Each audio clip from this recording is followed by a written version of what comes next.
Uh, I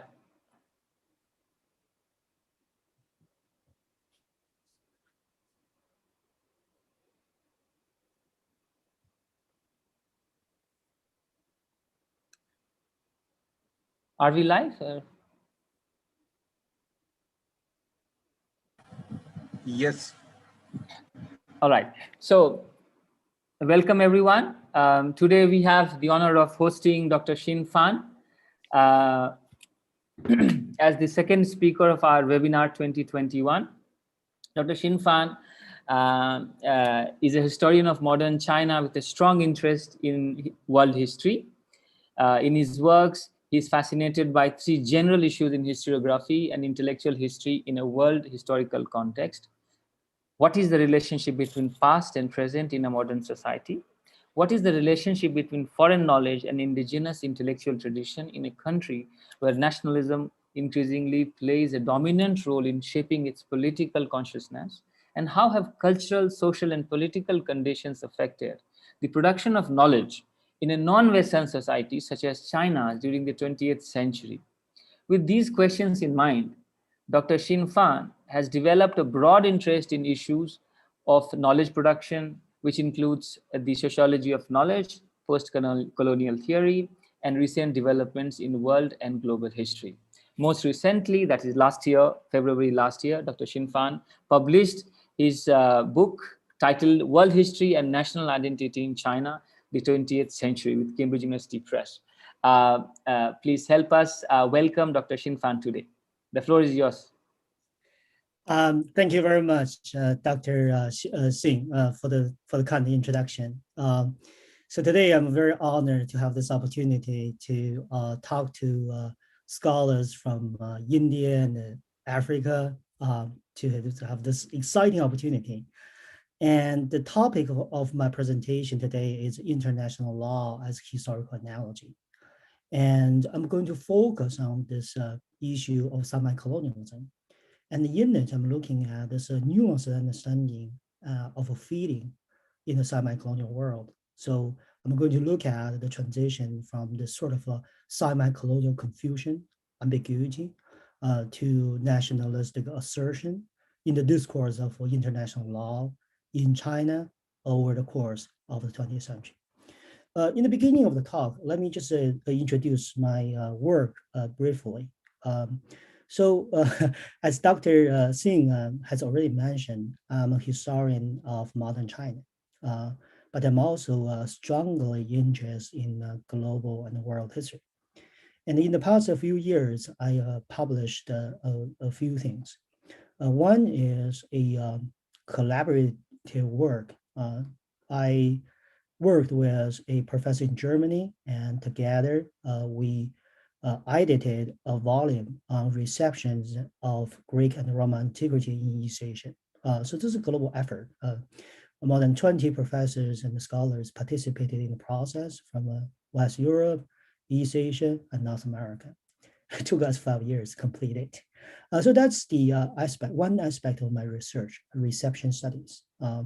In them, looking at the issue of cultural hybridity, the agency of local cultures in the global transfer of knowledge, things like that. So this is a collaborative project I did with colleagues in Germany. And the second project that I completed, as Dr. Singh has already mentioned, I recently published a book, World History and the National Identity in China, the 20th Century, and it's published by Cambridge University Press. And this is actually the perfect moment for me to have a conversation with colleagues in different places, because at this point, I'm making a transition. I'm starting a new research project. In this project, I'm contemplating on two ideas. So in other words, two themes will shape my presentation today. One is the idea of historical analogy. So over this past winter, I was invited by a German professor, Stefan Berger, to contribute an article to his edited volume on Bloomsbury's theory of on historical theory and historical methodology. And in that article, I'm asked to write about historical analogies in world historical context. I wrote an article about 10,000 words. I really like the idea, but I feel that's not enough. I feel that potentially I can convert, right, transcend this article, a long article, into a new book. And the key question I'm asking here is why people accept certain historical analogies and reject others. And especially in this global moment, right? The knowledge transfer, the reference to the global past. So when I'm looking at China, the people in China, they use a lot of references from the West to make sense what's going on in the world. But a few people in the West would cite historical references, historical analogies from China or India to make sense of the world. So this is one central issue that I'm paying a lot of attention to, right? And it's going to be a theme in my new book project. And the other theme that is shaping today's talk is the question of semi-colonialism. And here I really thank Dr. Singh to invite me to embark on this project, because semi-colonialism as an idea is actually quite common in the historiography of China, but not necessarily fully exact. And because this invitation, I'm allowed to have this exciting opportunity, right, to look into this interesting concept. And here in today's talk, I'm going to combine both themes, historical analogy and semi-colonialism, and talk about one case study. This case study is something that I have already published last year with a global intellectual history. So in this specific case, I'm looking at how Chinese scholars adopted ancient reference to make sense of the world. So before my talk, I'm going to introduce my thesis. And this is a very long paragraph, but I feel I need to write down because this is the central idea that I'm going to present today. And after that, I'm going to talk about the framework, theoretical framework on semi-colonialism. And after that, I'm going to introduce the case study that based on the published work. So the first part of the talk is really new, ongoing project, and therefore I'm really excited to have this conversation with you. And I do need feedback from you in order to do a better book, right? So that's the idea. Let me just introduce the theme. The thesis, in today's talk, I'm going to combine the question of historical analogy and the issue of semi-colonialism through one case study. I'll look into an alternative narrative of international law in China over the course of the past 20th century. And according to this narrative, international law was not necessarily a modern European invention. So here, I would love to listen to Dr. Singh's feedback in the future, right? Rather, it has existed in ancient times. It is a world historical analogy of connecting ancient China to modern world. I will trace this analogy within the changing discourse of international law in China. For me, this analogy embodies the indigenous effort to appropriate a Western discourse within which political power is heavily invested and the futuristic agenda is ambitiously envisioned by imperial powers. It started as an ambivalent challenge to the Eurocentric view of international law and ended as a nationalistic assertion, confirming China's revived position in the international order. In doing so, I'll question the entangled relationship between nationalistic emotions and the Eurocentric biases in the formation and transformation of international law. So this is the central thesis that I would like to introduce into this talk. But then let me just briefly bring up the issue of semi-colonialism. And here I'm going to look at the framework in the existing literature, the field of China studies. So when we're looking at the semi-colonialism, a assumption that we have, it is semi. So in other words, it is the incompleteness. Then my question when I was reading the literature from the field is, if we say semi-colonialism is semi, then what is in the other half of semi-colonialism? How do we complete the discourse, right? So we only have we only have the half of the story. So if we look at the classical literature from Marxism, Lenin first defined the term in 1917, if I remember that correctly. And in his famous booklet, right, Imperialism as the highest stage of capitalism, he mentions this concept, semi-colonialism. And for him, semi-colonialism is this transitional stage to full colonization.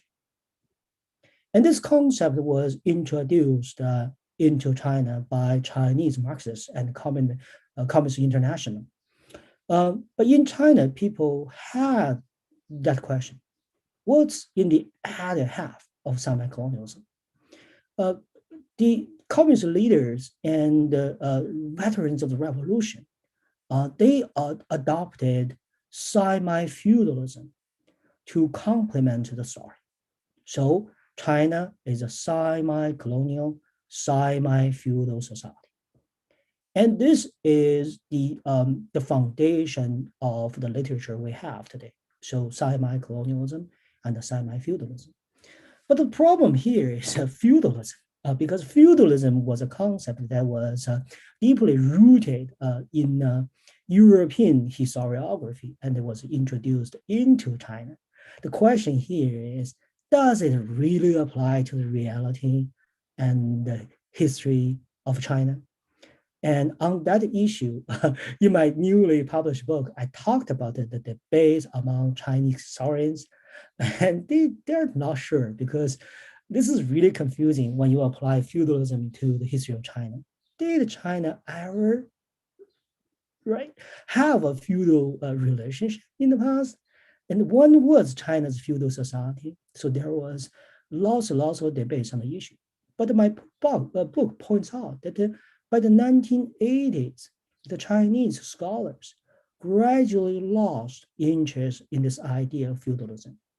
So no matter what, it's not really something that people are talking about today. And indeed, there's one scholar in my book. He makes a very interesting argument. I tend to agree with him. That is, this feudalism translated into Chinese as Fengjian perhaps is a mistake of translation. So in other words, the whole conversation is up in the air and is really moving away from us.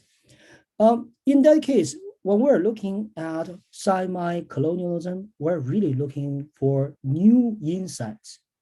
And in 1980s, there is this a professor in Germany, and for people who are familiar with global history, we all know him, Jürgen Osterham. And he started as a China historian, probably you know.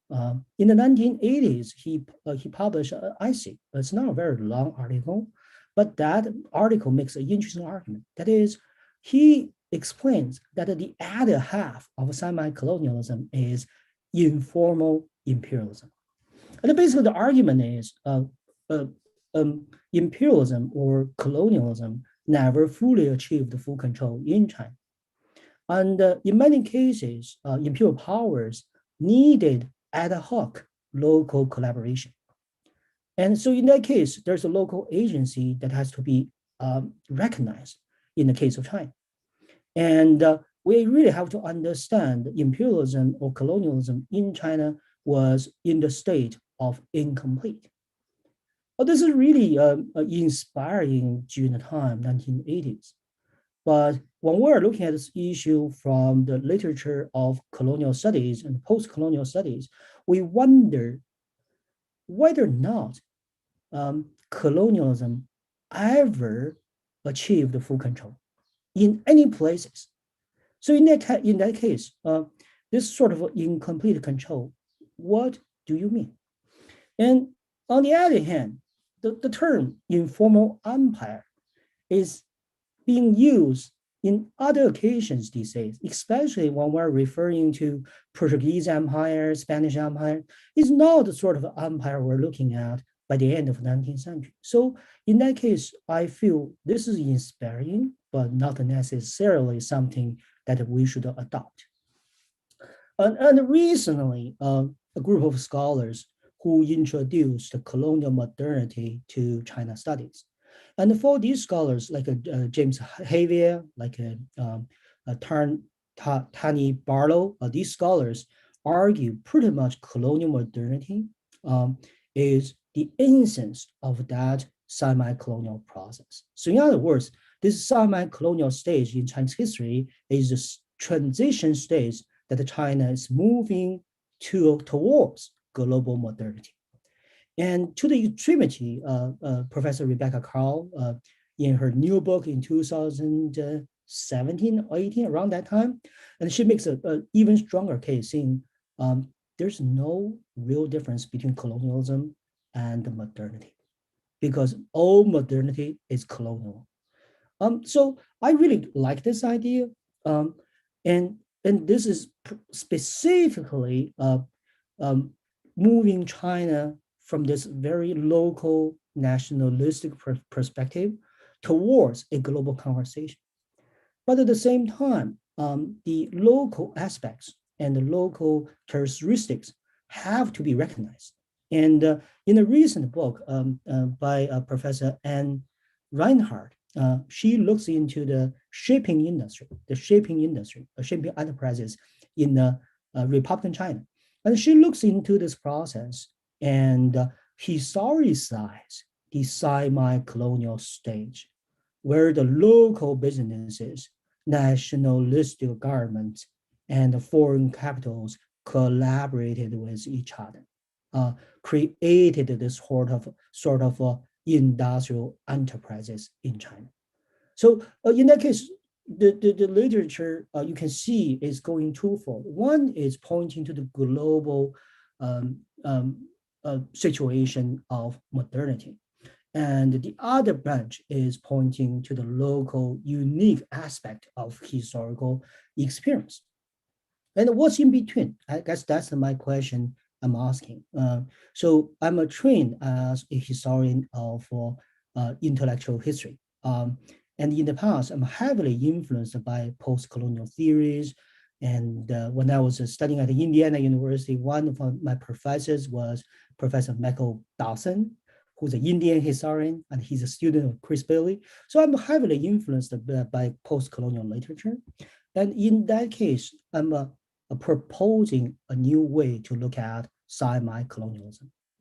I'm arguing that semi-colonialism is experience. It's a lived experience. And it is also a psychological condition. And when it comes to international law, it is a state of confusion. So in other words, when we're looking at semi-colonialism created a state of confusion in China where the people lost orientation. They felt cultural displacement. They had no idea where the future was, and they had no idea how to understand their past. And this is really interesting, especially this past winter, I participated in an event with some scholars from sociology, and together we were discussing how we can apply social theories to historical and sociological studies. And I was reading Max Weber and presented how the German higher education system shaped the idea of Weber, right? So I'm looking at that issue. And then when I was reading his famous work, Wissenschaft of Beruf, so science as career, science as vocation, I'm just struck by his confidence. You know, in 1917, Germany was about to lose the war. And then he's invited by a group of college students to talk about future career. And then he told them, you know, as professors, as scholars, we should stay away from politics and we should do our academic work. And the goal of our academic work is to give clarity, right? To point out clarity to people. So we'll tell them, if you do this, right, the next result will be that. And if you do that, right, the next result will be this. So I'm totally surprised at Weber's this idea, this confidence, because you don't find such confidence in the intellectuals of China in the 1910s, 1920s. They were confused. Of course, one interpretation would be Weber is a legalist, right? A legal scholar. He's a juror in the new Weimar Republic. And the law creates clarity. And that's the fundamental rule, right? When we're looking at the international legal system, it's about clarity.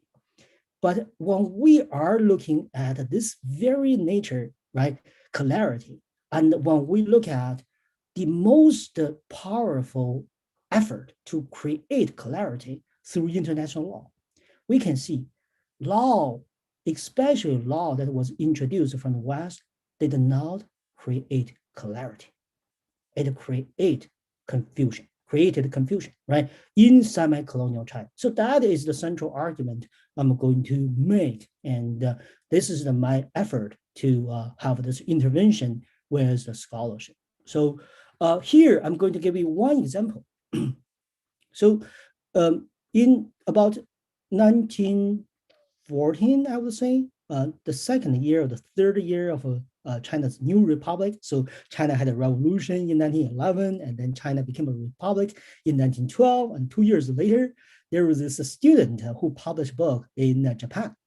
And in his book, this is a law student, right? He just went crazy. He's saying, you know, these days the laws in China are insane because all the vocabularies in Chinese law they're made up by the Japanese and being wrongly introduced into Chinese reality, right? And he names this book as a blind person riding a blind horse. And that's our new words, new vocabulary introduced from the West. And these are legal terms. And here I give you one example. So there's this very specific term, 取缔. I'm not sure how many people here are speaking Chinese. I assume a few, but it doesn't matter. Right? The meaning of the term doesn't matter. It's really about repeating, outlaw, ban. So that's the meaning of the word. And this is a word that was first introduced from Japan. And of course, the little background knowledge will help, right? So because Japan, before Meiji Restoration, they actually adopted the Chinese writing system. And therefore, there is a language affinity between Japan and China. In the early 1900s, a lot of Chinese students studied in Japan due to that language affinity. And they translated, the Japanese translated Western literature and Western text into China. So in that case, there's a, this detour, right? So the Chinese acquired knowledge of international law via Japan by the Japanese translation, but that Japanese translation has a linguistic affinity to the Chinese language, right? So this is sort of the intellectual detour when we're looking at the translation of Chinese law. But here, right, the student, for me, it's not really about the word itself. It is about the feeling. And he wrote in the book saying, once I saw these two characters, all of a sudden my anger bursts out, right? It's like like a smith walks out of a furnace room, it's a very hot room, into a burning sun. So very hot again. I hate most of my fellow countrymen blindly and shamelessly follow whatever others say. So remember, this is a law, right? This is a law introduced from the West via Japan, and it was supposed to bring clarity to China, but it did not. It confused the people like our author, but it also confused the people, a lot of people in China. And here, this student is very nationalistic, and he's perhaps a cultural conservative. And he's defining the purity of the Chinese language. So maybe we can just blame on xenophobia, right? Maybe we can just blame on cultural nationalism. But let me give you another example. Here, we actually have a guy from the West and a well-educated law professor who's the founder of the most famous university in China, Peking University. His name is W.A.T. Martin. He's an American missionary who spent 66 years in China. And when he was in China, he first became a translator. And later, he became a professor of law at Tongwenguan. And Tongwenguan was the beginning of the Imperial University of Peking, today's Peking University, Beijing University. And he's an educator, but one of his most famous achievements was the translation of Henry Witten's Elements of International Law, 万国公法 in Chinese. And he translated it into this law into China in 1870s. It is very early. 60s, 70s, very early. And his translation was widely circulated in East Asia, not just in China, but also in Japan, Korea, became the East Asian entry to Western law. So this is such a pioneering figure, right? A famous person, and he's American. He's not Chinese. But my point here is not about his translation, introduction of Western law into China. Rather, I'm going to flip the story, tell you a story about his idea about international law in ancient China. In 1881, around that time, 1880s, early 1880s, W.A.T. Martin was part of the Chinese delegation to Europe. So the diplomatic delegation from China, and he's a translator in that, interpreter in that delegation, and he visited Europe. And he used that opportunity, he presented a paper in the Congress of Orientalists in Berlin on September 13th, 1881. And the name of that paper in Chinese called 中国股市公法略论. I'll introduce that later. So basically, it's treatise of international law in ancient China. Later, this piece of a document, the paper, was published at least 3 times before 1900. Back home in New York, he published it in the English version. And in China, he published it as a Chinese translation. And later, he collected this article into his personal collection. So he had handling papers that was published by the end of the century, but published 3 times. And what's the central argument? I'll give you some basic idea about the different formats of this article, right? So this is I think this is the American publication and in his personal collection called the International Law in Ancient China. And this is the Chinese version that he published in China. You can see a traditional way to publish, right? And what's the central argument? The central argument is very clear. That is, he believes that international law existed in China in the ancient times. So in other words, when we are looking at the international law, our assumption is international law is deeply rooted in European experience, right? So for everybody, like everyone who is studying international law will study these classical figures, right, from Europe. And we also will look at the Treaty of Westphalia, right? The treaty like that. So these Western ideas, national sovereignty, diplomatic relations, all these things were invented. The assumption is all these things are from a European tradition. But he argues, Martin, right, as a Westerner, argues otherwise.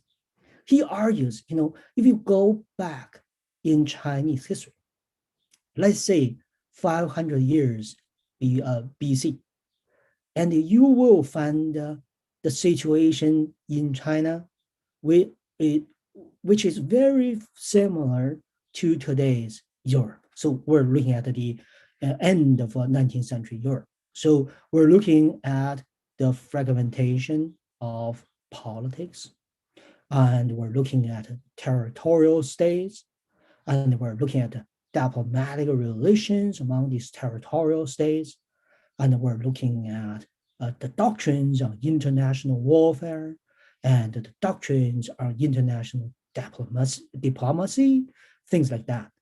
So the period that he's referring to is the spring and the autumn period in Chinese history.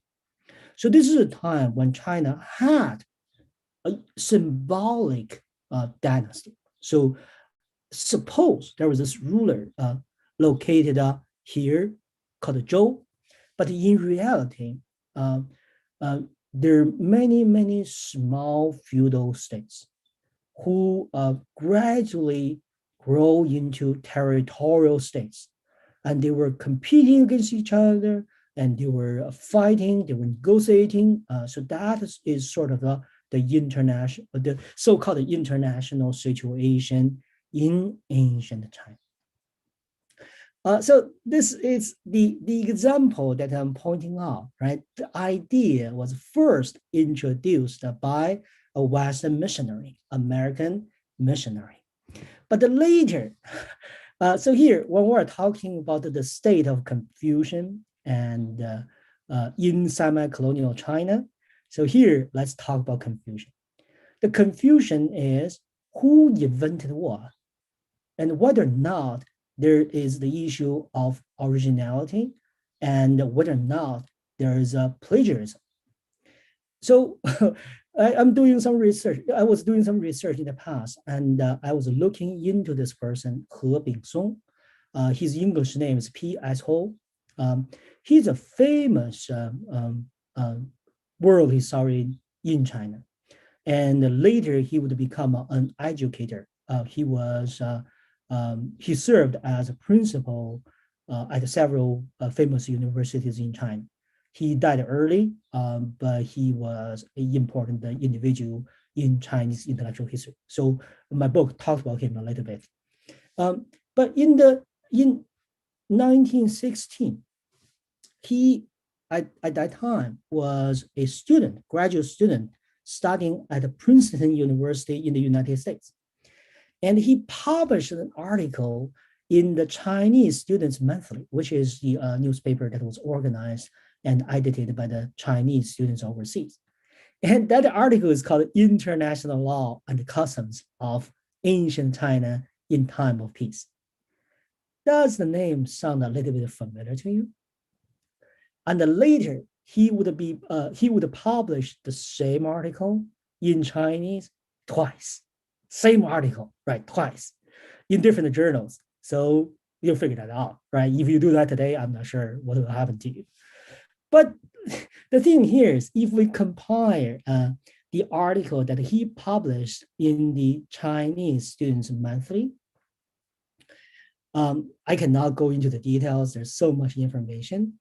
But when we're looking at paragraphs like that, and this is the article that was published by Martin, we see the same sentences, right? We see lots of paralleling ideas.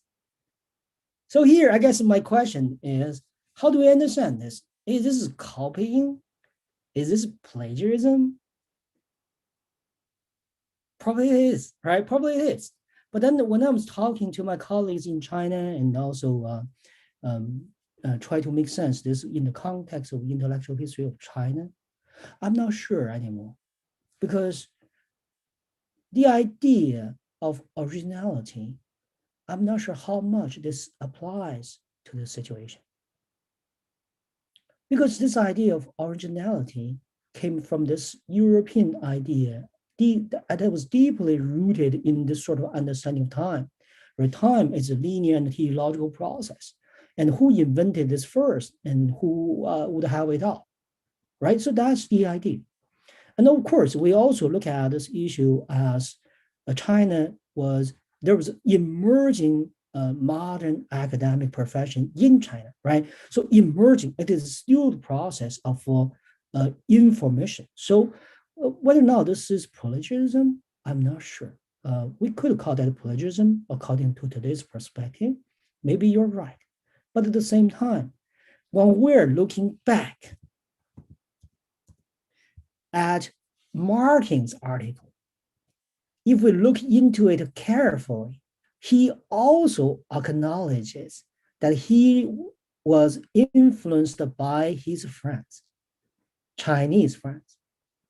And he was also influenced by his collaborator because he's American, he knows Chinese, and he translated the English text into Chinese, but he relied on help. So in other words, international law in ancient China, is it his idea? I'm not sure anymore. So this is the argument of this sort of a semi-colonial confusion, right? Who invented what in the first place? I really cannot tell you. Because in this world, it's upside down, right?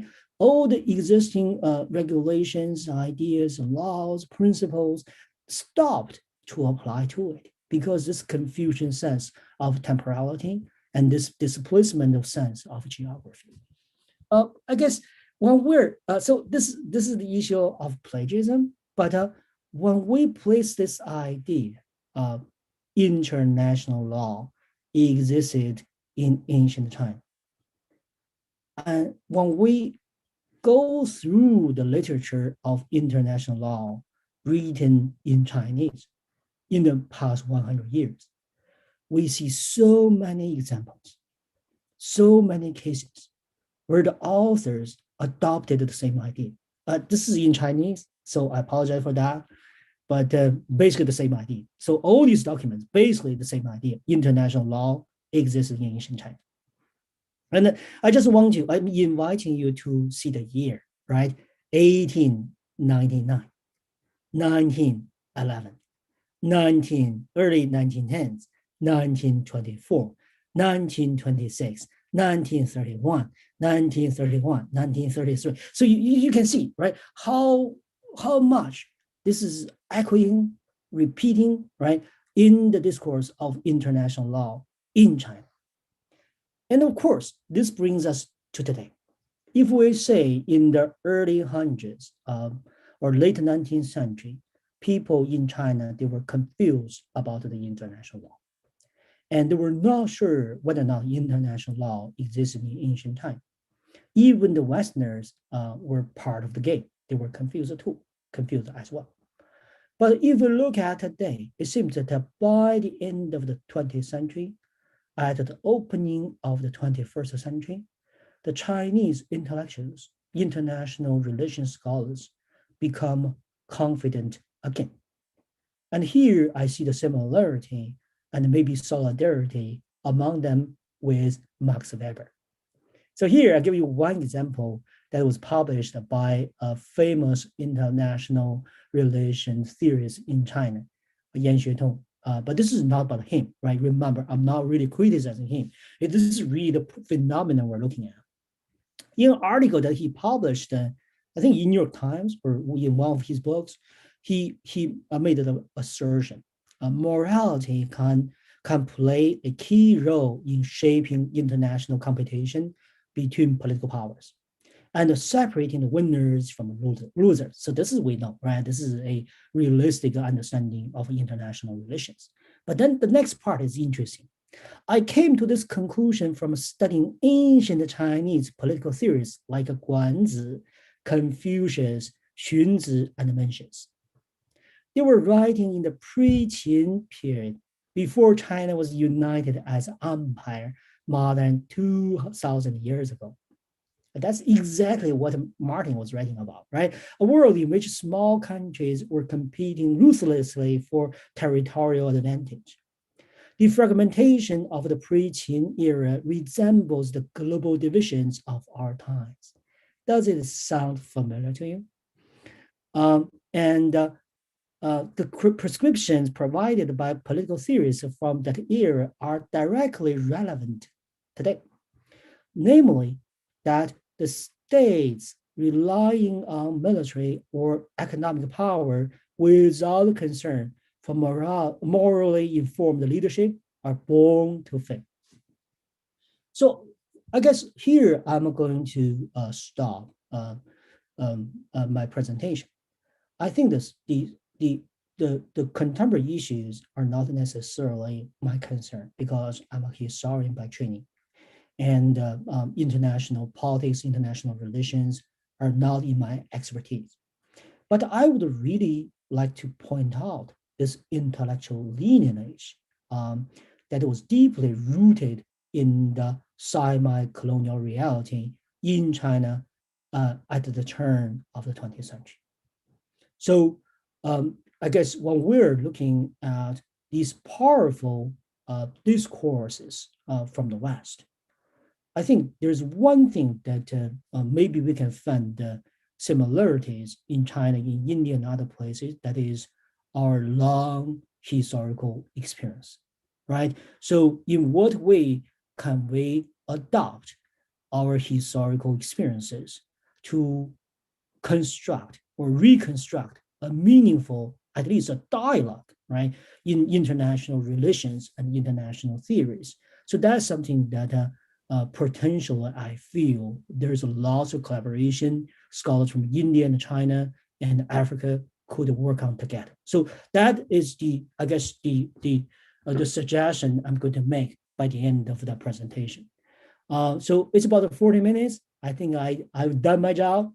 So I'm really happy to be here to have this conversation with you, and I'm even more excited to hear your feedback on this and your suggestions, because especially the first part of this presentation is ongoing research. I hope one day we can collaborate on this together. Maybe we can do some workshops, right? Maybe conferences.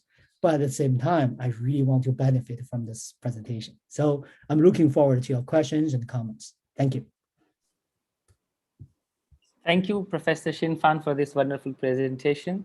We have learned from you that we cannot simplify or, as we say in social sciences, essentialize the issues of plagiarism when it comes to scholarship about ancient countries. Now, India and China, in some sense, happen to be countries with long histories. Countries that have, if not collaborated, they have always interacted. As Indians and Chinese know, that for many Chinese, Journey to the West is the book, is the story, the book that connects India and China from ancient times, where West is in China's West is India. If you look at the map, India is China's West, and during the time of export of Buddhism from India and the spread of Buddhism in China, naturally there was this religious bridge, religious scholarship, religious scholarship corridor between China and India, where people traveled and interacted and thought about a number of issues, mostly religious and spiritual. Well, one of the things that we see, well, I mean, I wouldn't say it's a parallel between China and India, simply because, as I said, modern India is a product of British colonial activities. China is a product of semi-colonialism, as in a number of imperial powers or colonial powers worked in China. So in that sense, there is a difference in which Chinese nationalism is born in the 21st century or 20th century, as compared to the birth of Indian nationalism. Of course, they are both influenced by the West, by Western experiences in India and China, but the way they have come to us is different. And therefore, I like to argue that Indian post-colonialism, that is what happened after the end of former colonialism, is different from Chinese post-colonialism, that is the end of former semi-colonialism. So despite sharing the borders on the Himalayas, we have different kinds of post-colonialism. And I'm not a historian, I'm a lawyer who's interested in understanding history. So when I try to look at some of these ongoing issues between India and China, the border disputes, you realize that it is because India completely subscribes to the British vocabulary, and China wants to use the ancientness argument that we are fighting. So culturally, India is of course ancient, but in terms of international law, very modern, very British. China is very ancient. In part, it is modern in the sense that, as some of the Chinese international lawyers have argued, Europe has forgotten the use of sovereignty. So China is now the leader of sovereignty in terms of using it. So, post-colonialism through either full colonialism in China or post-colonialism through semi-colonialism in China. So, we are faced with two kinds of post-colonialism, and that, I think, is an area which we really need to read very carefully. Number one. Number two, I fully agree with you, Professor Shin-Fan, that if we were to strike a conversation, and if we really are interested as scholars in studying our situation, historical situations, and its impact on current debates, and including disputes that we have on our borders, it is important for Indian and Chinese scholars to talk. We don't represent the state, so we have no obligations to speak the language of the state, but scholars have to talk, because naturally with deep research we will be able to in some ways, if not today but later, inform the state in terms of how things have evolved. Because the state also, when it makes an argument, it's a person making the argument on behalf of the state. Someone constructs that argument. It could be an official, not a professor of international law, but someone constructs that argument. So we must continue to talk. And it is here that I appreciate your offer and your suggestions of conversations, either in the form of continued conferences and conversations, to actually understand the situation well. And in fact, the whole reason behind organizing this webinar series, the Spring 2021 webinar series, on the analytic of semi-colonialism, despite India not being semi-colonialism, is this: that from Ethiopia in Africa to China in Asia, there are countries, important countries, that have had an experience which is different from full-blown colonialism, as in India, for instance. Even Nepal, with which India shares a long border, was never a formal colony of any country. It was semi-colonial. So semi-colonialism for India is not as far as people think. Both China and Nepal were semi-colonies. So was Bhutan, which is much smaller. So there are at least 3 countries with which India shares borders, which has a semi-colonial history. So semi-colonialism is not that far from India. Well, the problem is, the problem continues to remain of the problem that you had in China with W.A.P. Martin either copying from Chinese scholars or Chinese scholars copying from Martin, actually, right? So even today, we continue to bank on Western scholarship on how to strike our own conversations. As it is, we speak English or other European languages to strike a conversation. There's nothing wrong in it. But to then always have a moderating impact, right, of Western powers in our conversation really does not take us anywhere. As simple as that. And there could be a number of cultural and trust issues between these two countries because of our own experiences. So this is very important. I think last year I saw a piece by a German scholar who wrote on China's approach to international law without mentioning India. And to an Indian researcher, this is very interesting because, of course, if you're talking about Chinese experience of international law, China's response to Indian position on international law basically is also a place where you find Chinese approach to international law. So you realize that actually, as much as we depend on Western scholarship in Western universities, Western knowledge production to understand our own world, I think that really has to change. And that change can only be done by those who have invested, either are from here or who have invested in studying India or China or other semi-colonial countries. So in that sense, of course, we are only starting a project of understanding semi-colonialism as well as colonialism. I don't have specific questions because as a non-historian, I'm still trying to digest the information you've given, but we are happy to have questions from our audience. Yeah. So let's see if you have questions from audience.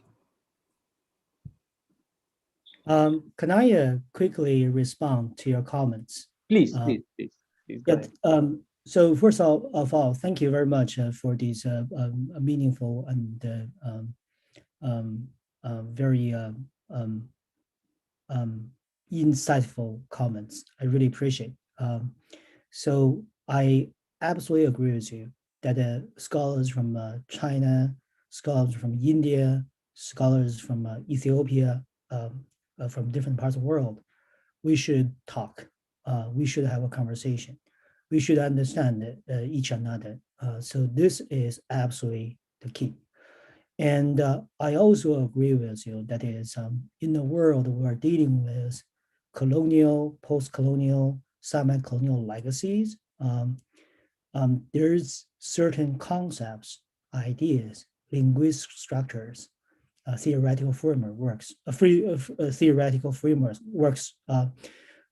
These things are invested with power and invested by power.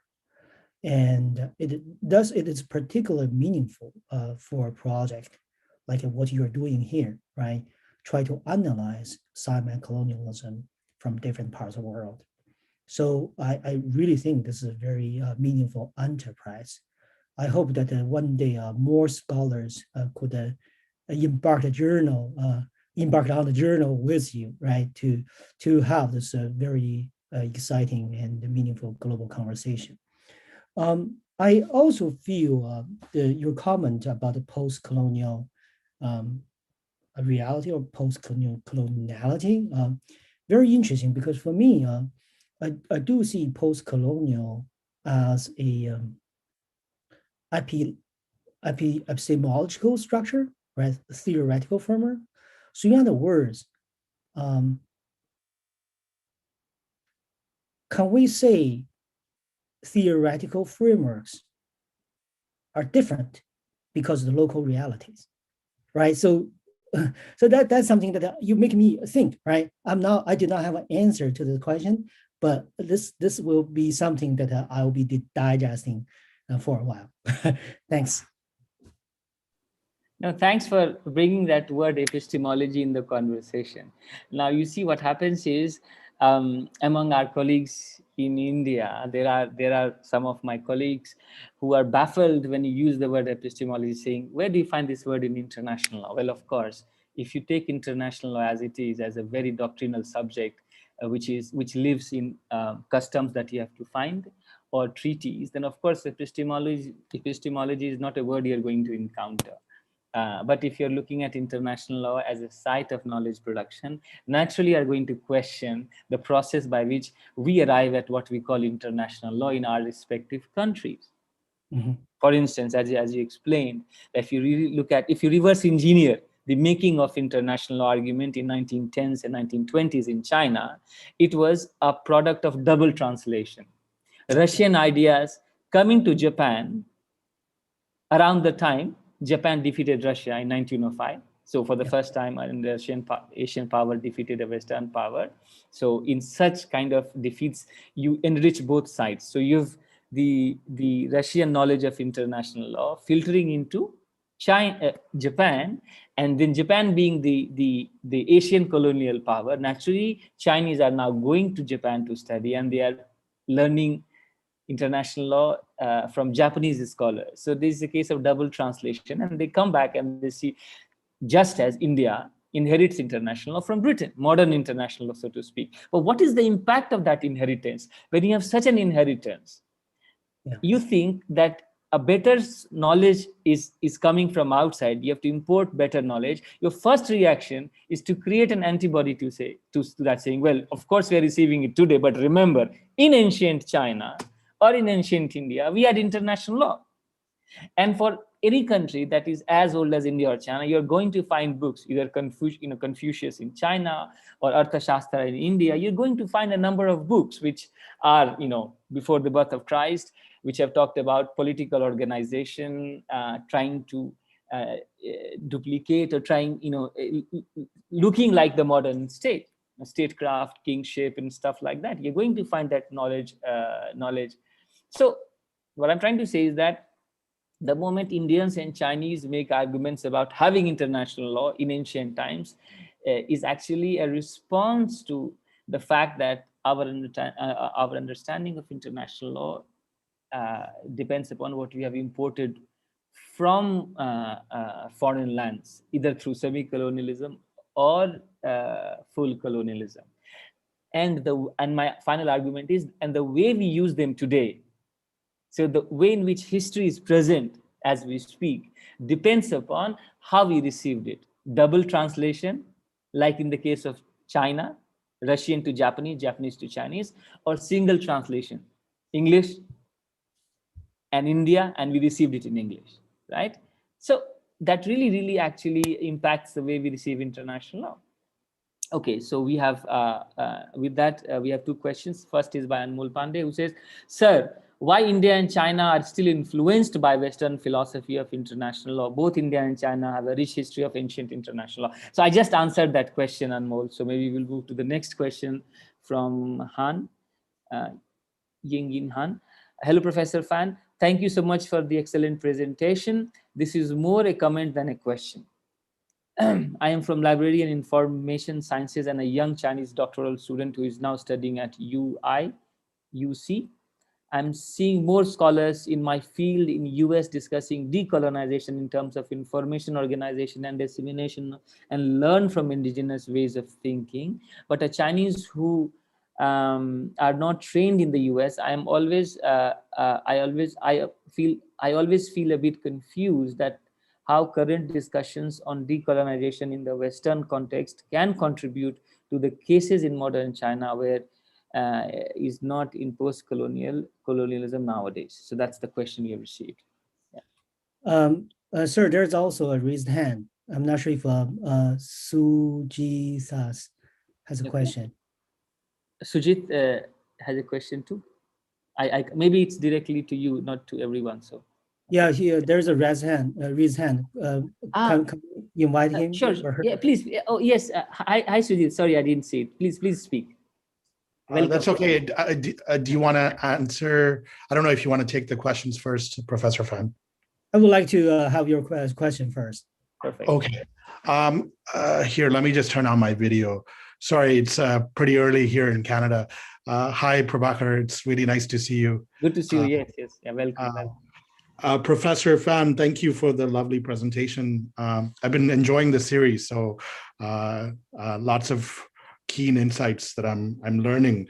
And Professor Fan, I guess my question is to you. And so let me kind of situate myself a little bit. I'm a refugee from Sri Lanka who's now in Canada. And so I'm really interested in China's role in Sri Lanka, right? In particular, the Chinese role in Hambantota, which is a port that China now has access to for the next 99 years. So I guess, my question kind of stems from that interest. And I guess I want to come back to Prabhakar's intervention about the very nature of international law. And so as you were setting out the reasons why international law may have existed in China before the European kind of articulation of international law, I was kind of prompted with some thinking around abolition that's happening here in North America, and the reactions to anti-Black racism and slavery. And so, in the current context, we understand that international law facilitated the trade of people, right? And there's a material reality to how people were treated. And so what does that do for us when, in light of the material histories of colonialism and the ways in which colonialism has impacted both Indians and Sri Lankans or Chinese or various people and the ways in which we've traveled, what does it mean to say, look, international law existed, or the international law as we understand it in quotations existed in China, right? Before in 500 BC, for example. And I guess I'm thinking about a lot of the critiques that Anthony Angie has received for making the arguments that he has made. And so, I wonder, right, like from a historical materialist perspective, what does it mean to say that? And what does that tell us in terms of understanding the context in which we're in? Thank you. This is a great question. And I also thank the two listeners, the questions. These are great questions and comments. I guess maybe I can combine all of them and make a few remarks. So it is not my position in answering these questions because I'm now trained legalist, right? So you understand I'm a historian. But I would like to point out, one is, I'm not saying there's an ancient international law in ancient time, right? So I'm a historian. My methodology is historiography. So I'm presenting the genealogy of thought to give you a moment to pause, to think, right? Whether or not there are alternative narratives, especially the legal scholars today, whether or not this is just a totally European influence, European experience. So that's my job as a historian. And as a historian, I adopt historiography as a way of methodology. So that's one thing. And the second thing is I really like Ying Ying's comments. And this is, in a way, it is also in relation to and Amoy and also your comments. That is, when we are looking at this process of decolonization or post-colonial state, one issue is how do we deal with the legacy that was shaped by colonial experience. And this legacy is deeply embedded in our daily reality. So we just used the example from library and information science. So if you look at the way in which US higher education institutions categorize knowledge, right? So if they have books, they have 2 million volumes of books. And how do they categorize? How do they create the taxonomy for knowledge? And they will put US as a big category, and they will bundle China, India, and the rest of the world into another category. And they will prioritize the knowledge that is rooted in Western experience, and they will marginalize the knowledge from us. So the global knowledge system is deeply embedded in the colonial legacy. So here I'm not using post-colonial or decolonized legacy. It's really colonial legacy. And this is the way, this is the reason I'm really inspired by your comment, right? So international law in the past actually legitimized slave trade, right? So I absolutely agree with you. There's so much that we need to do, either from the contemporary perspective as a legal scholars or as a historian. And our job as historian is to expose the absurdities of this Eurocentric root of international law. It's not like we know there are good things and that we recognize these good things. But at the same time, we also have to acknowledge the absurdities, the Eurocentric bias, and the local and ethnic bias, racial bias that is partially got entangled, right? Wrapped into this international law we're dealing with today. So that is my response to these questions. I really think that what we're doing here is meaningful, but at the same time, I would also make this disclaimer that is, I'm not really in support of W.T. Martin saying, there's an international law in ancient China. It's two different things, but at the same time, it does offer us a new perspective through which to examine this assertion that international law is the shared experience of European history and society. So that's my response to these comments. I'm not sure if they make sense to you guys.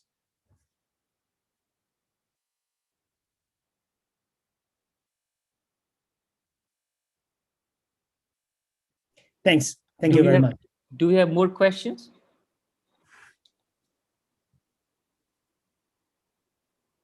Okay.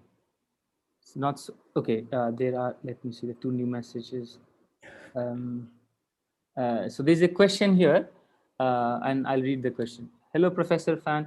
Excellent talk. I have a question. Can we use new Qing history as a conceptual framework to understand questions of semi-colonialism by restoring an agency to what Qing intellectuals could do to subvert or remake concepts of international law and sovereignty?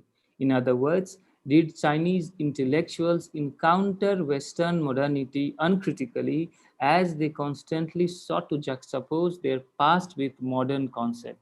In other words, given Qing's own imperialism, can we see semi-colonialism as a concept jointly produced? This is an excellent question. Thank you so much. And this person definitely has a strong background in Chinese history.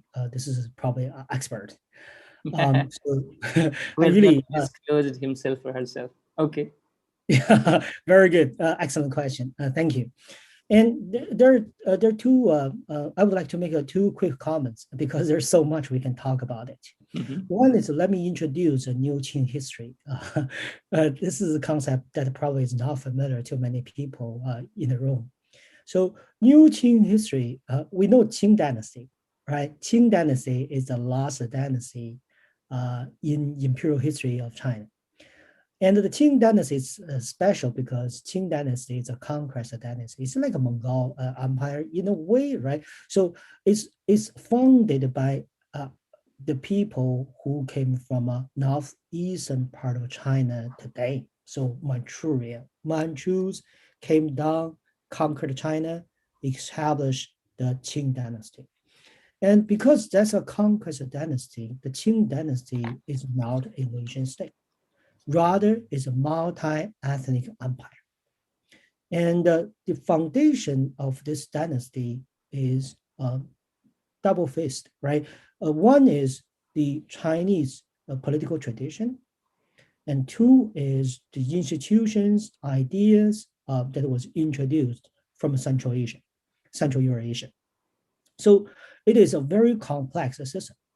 In the past, maybe 40 years ago, when scholars studied the Qing dynasty, they tended to treat Qing dynasty as a successful example of Sinicization. So in other words, the Manchus became Chinese, and that's the story.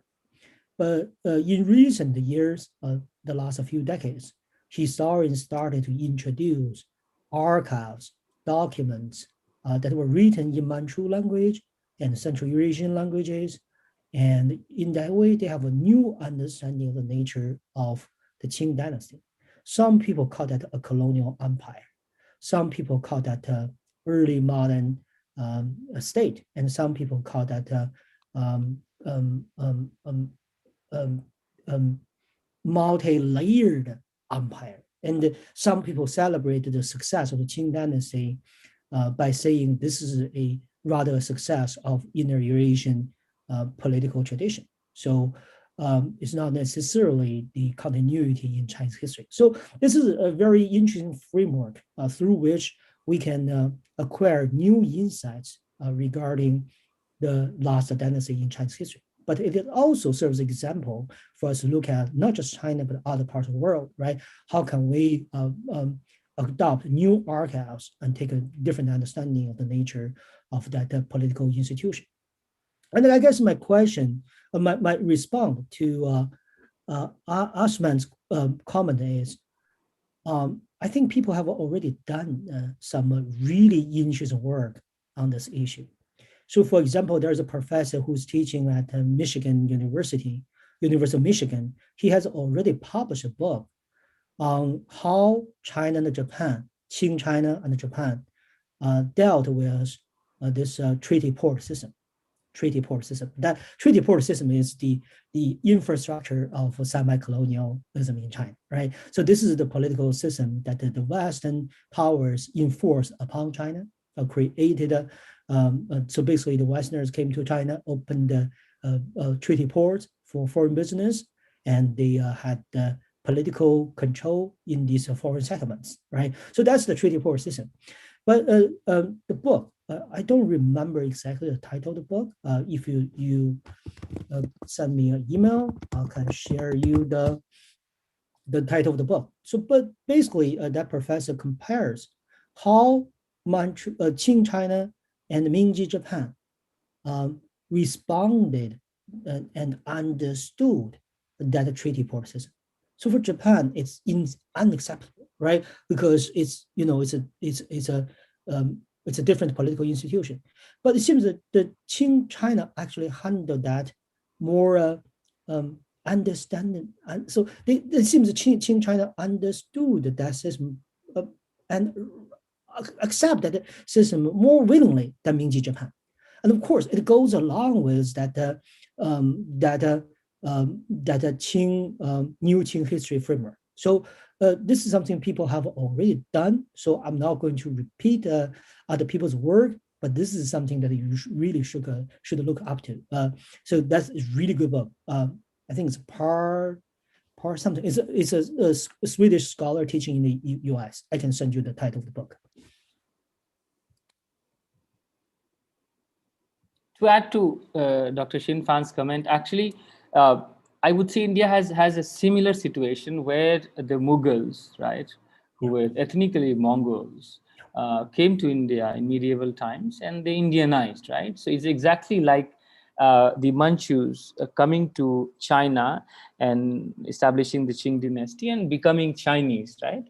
So simply because the borders are only borders, there weren't borders only 100 years, 70 years ago. So of course people moved and, so there's I mean, I think with the rise of nationalism in China and India, these debates have come, and these debates are going to continue because race is a reality, and we see the situation of race as they everyday experience it, not just in the West, which of course is very obvious, but even in China, India, and Africa. I like to maintain that when we speak of Africa, and Leah is here, so she would tell us more. I mean, the understanding of race and whiteness and color differed between whether if you are a North African or South African or Coastal African or African or Central African.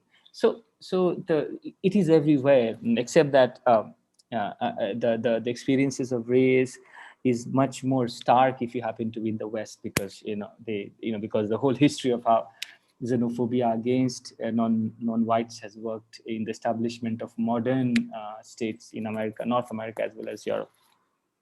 So I was simply saying that there's a parallel in India too, which is China's neighbor. Do we have more questions, or in case, there are no raised hands and I don't see any more questions. So I can, if that is the case, I can go for closing remarks. Okay, so there are no questions. I assume there are no questions and there are no raised hands. Well, thank you, Professor Xin Fan, for this wonderful presentation.